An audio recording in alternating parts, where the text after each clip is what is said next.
Dear friends, next most important chapter is mineral nutrition.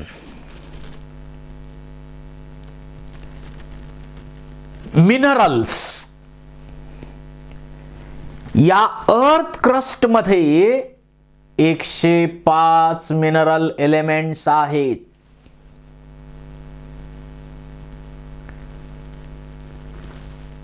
आणि हे minerals soil मध्ये उपलब्ध आहेत. सॉइल फॉर्मेशनची प्रोसेस कशी घडते? The soil formation takes place by weathering of rocks.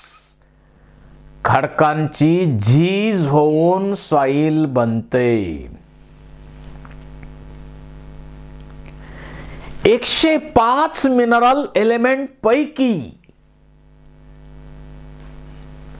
30 elements असे आहेत की जे सर्व प्लांट्स मध्ये आढळतात आणि त्यापैकी 17 मिनरल एलिमेंट्स जे अप्पर क्रस्ट मध्ये अवेलेबल आहेत. हे 17 मिनरल एलिमेंट्स प्लांट ॲब्सॉर्ब करतात.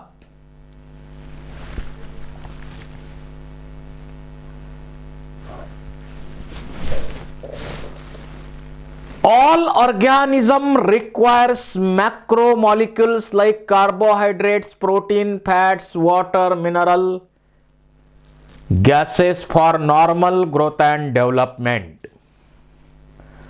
प्रत्येकाला जगण्यासाठी ऑर्गॅनिक कंपाउंड्स जसे carbohydrates, proteins, fats, vitamins, minerals, water, gases या सर्वांची गरज आहे. प्लांट काय करतात? Plants water, mineral, gases atmosphere कडनं घेतात आणि ऑर्गॅनिक कंपाउंड स्वतः बनवतात. ऑर्गॅनिक कंपाउंड्स ते स्वतः बनवतात आणि त्या ऑर्गॅनिक कंपाउंड वरतीच डायरेक्टली इनडायरेक्टली सर्व ॲनिमल किंगडम डिपेंडंट आहे.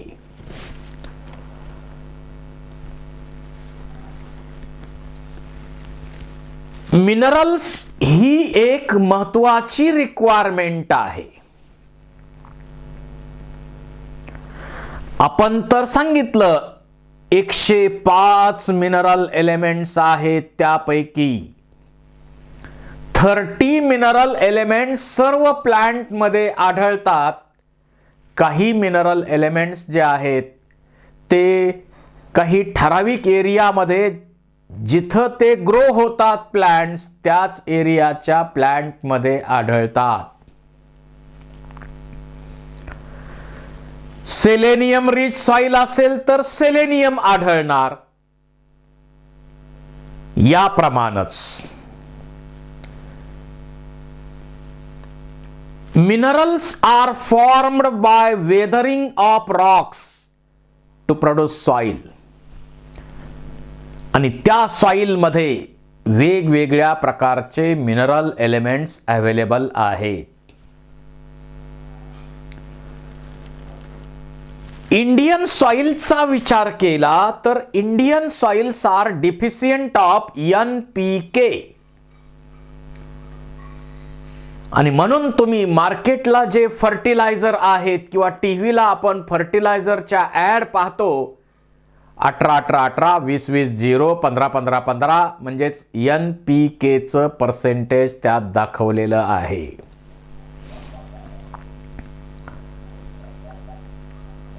NPK are called as critical elements. या चॅप्टर मध्ये मिनरल कडे वळण्यापूर्वी आपल्याला एक आर्टिकल स्टडी करायचं आहे. हायड्रोफोनिक्स.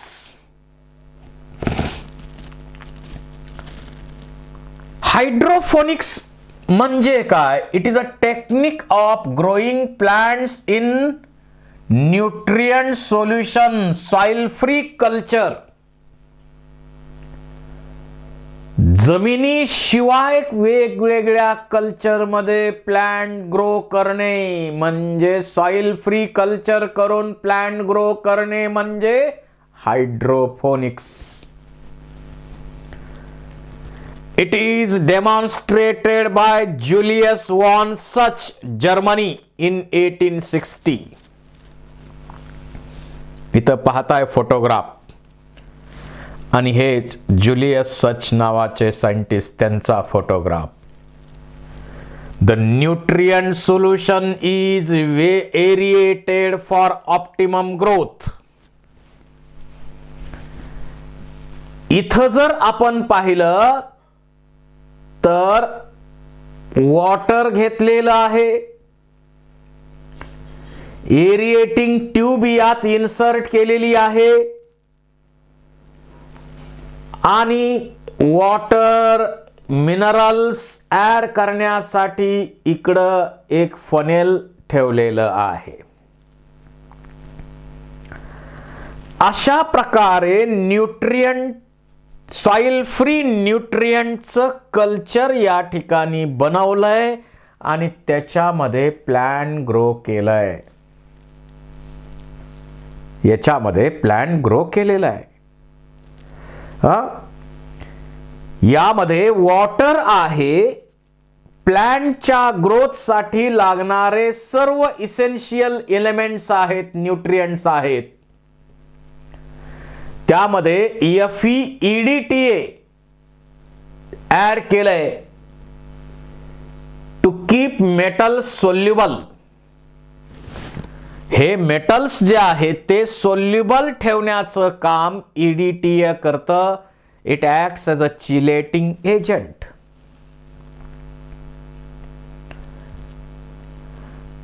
आणि या ठिकाणी pH प्रॉपर मेंटेन केलेला आहे आणि अशा वेल एरिएटेड सॉइल फ्री कल्चर मध्ये प्लांट ग्रो केलेलं आहे. प्लांट ग्रो केलेलं आहे. अशा प्रकारच्या टेक्निकला आपण म्हणतो hydroponics.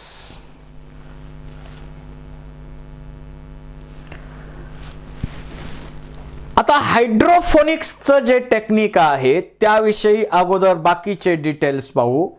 It was used to identify essential elements required for plants and their deficiency symptoms. म्हणजे या हायड्रोपोनिक्स टेक्निकचा उपयोग एखाद्या मिनरल एलिमेंटचा उपयोग काय, त्याचे युजेस काय आहेत ते शोधण्यासाठी सुद्धा आणि त्या मिनरल एलिमेंटची डिफिशियन्सी असेल तर होणारे इफेक्ट, सिम्पटम्स काय हे शोधण्यासाठी सुद्धा केला जातो. आणि हे शोधण्यासाठी आपण काय करतो, जसं इथं हायड्रोपोनिक्सच्या टेक्निकनं प्लांट ग्रो केलेले. समजा पॉट घेतलंय किंवा बीकर घेतले, आपण अनेक प्रकारचे बीकर घेतले, अनेक बीकर घेतले. समजा पहिला बीकर घेतला, त्यामध्ये प्लांट ग्रो केलंय.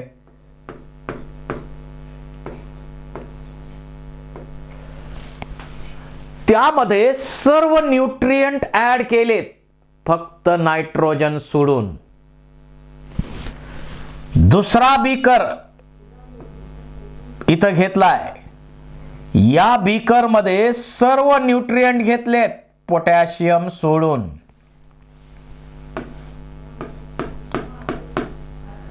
तिसरा बीकर घेतलाय, सर्व न्यूट्रिएंट घेतलेत, कॅल्शियम सोडून. अशा प्रकारे त्या ठिकाणी एक मिनरल एलिमेंट सोडून म्हणजे ज्याचा रोल आपल्याला स्टडी करायचा आहे किंवा ज्याची डिफिशियन्सी झाल्यानंतर काय इफेक्ट होतो हा स्टडी ज्याचा करायचा आहे, तो सोडून बाकीचे सर्व मिनरल एलिमेंट इथं आपण घेतो.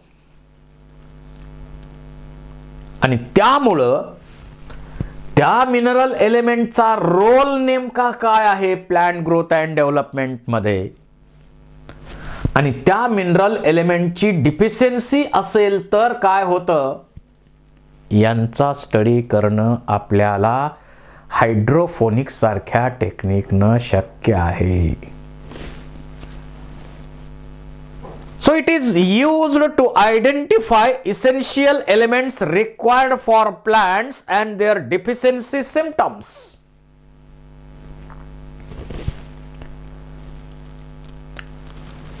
In this technique, plant roots were immersed in nutrient solution and elements was added or removed or given in varied concentration. हे न्यूट्रिएंटचं सोल्युशन घ्यायचं आणि त्याच्यामध्ये हे रूट्स बुडवायचे आणि त्याच्यामध्ये मग मिनरल एलिमेंट पाहिजे तसे ऍडिशन रिमूव्हल काय जे असेल ते करायचं आणि हे प्लांट ग्रो करायचे. आपण टेरेस वरती अशा प्रकारे हे कमर्शियल प्रोडक्शन सुद्धा करू शकतो. आज कल्टिवेशनचा एरिया जमिनीचा कमी कमी कमी होऊ लागला. ही जमीन आपण रोड असो, रेल्वे लाईन्स असो, इंडस्ट्रीज असो, सिव्हिलायझेशन असो, यासाठी मोठ्या प्रमाणावर वापरतोय. त्यामुळं क्रॉपचा कल्टिवेशनचा एरिया कमी कमी होत चाललेला आहे आणि म्हणून आपल्याला काही ना काही पर्याय अशा प्रकारचे शोधले पाहिजेत. तर कमर्शियल प्रोडक्शन व्हेजिटेबलचं, टोमॅटो, सीडलेस कुकुंबर, लेटूस यांचं प्रोडक्शन आपण टेरेसवरती करू शकतो हायड्रोफोनिकच्या टेक्निकच्या मदतीनं. हायड्रोफोनिकच्या मदतीनं हे काम आपण करू शकतो. या हायड्रोफोनिकचे उपयोग काय काय आहेत पहा. It is now successfully used as a technique for commercial production of vegetables such as tomato, seedless cucumber, lettuce, etc. There is no wastage of water. पाण्याचा वेस्टेज होण्याचा प्रश्नच येत नाही. फायदा आहे की नाही हा. Continuous cultivation is possible. एक क्रॉप कल्टिवेट केलं, पुन्हा दुसरं केलं, पुन्हा तिसरं केलं, पुन्हा कल्टिवेट करणं हे कंटिन्यू शक्य आहे या टेक्निकच्या मदतीनं. It is soil free technique, so there is no harm to soil borne diseases. हे सॉइल फ्री टेक्निक असल्यामुळं सॉइल बॉर्न डिसीजेस जे त्या प्लांटमध्ये क्रॉपमध्ये होतात त्याची शक्यता अजिबात नाही. Study essentiality of mineral elements म्हणजे कोणत्या मिनरलचा काय रोल आहे आणि त्या मिनरलची डिफिशियन्सी असेल तर काय परिणाम होतो हे स्टडी करणं आपल्याला यामध्ये शक्य आहे. Toxicity of mineral elements can be studied. जर कमी झालं डिफिशियन्सी, एक्सेस झालं तर टॉक्सिसिटी पण होऊ शकते. त्याचाही स्टडी करू शकतो आपण. Role and deficiency symptoms of mineral elements can be studied. आता या टेक्निक मध्ये ड्रॉबॅक काय बघा. आपण हे पॉट घेतलं, याच्यामध्ये ही वॉटर लेवल ऍडजस्ट केली आणि इथं आपण प्लांट ग्रो केलंय.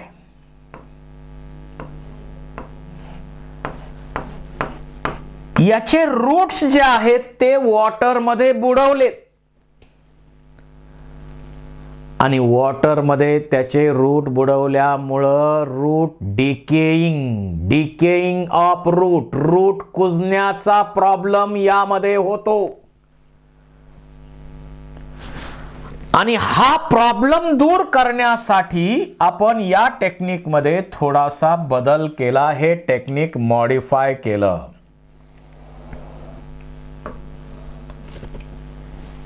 आता इथं आपण वॉटर लेवल मेंटेन केली या चेंबर मध्ये, सगळे मिनरल्स वगैरे त्यामध्ये पाहिजे ते घेतलेले आहेत. आणि इथं आपण वरच्या दिशेनं इथं प्लांट ग्रो केलेत पण त्यांचे रूट खाली येऊ दिलेले नाहीत. आपण त्यांचे रूट खाली येऊ दिलेले नाहीत, ते वरतीच आहेत. आणि मग थोड्या अंतरावर या प्लांटचे जे रूट्स आहेत त्यांना इथलं वॉटर आणि मिनरलचं जे मिक्सचर असेल, जो सॅप असेल, त्यात तो काय करायचा, स्प्रे करायचा. आणि स्प्रे केल्यामुळं रूट डीकेचा जो प्रॉब्लेम आहे तो दूर आपल्याला करता येईल. वॉटर स्प्रिंकलिंग करण्याचं काम इथं केलं जातं. आणि अशा प्रकारचं जे टेक्निक वापरलेलं आहे ते मॉडिफाय केलेलं आहे, एरोफोनिक्स असं त्याला आपण म्हणतो. एरोफोनिक्स म्हणायचं या टेक्निकला. रूट डिकेइंगचा प्रॉब्लेम सॉल्व करण्यासाठी मॉडिफाईड टेक्निक. जे अरब देश आहेत त्या अरब देशामध्ये सँड कल्चरचा वापर केला जातो.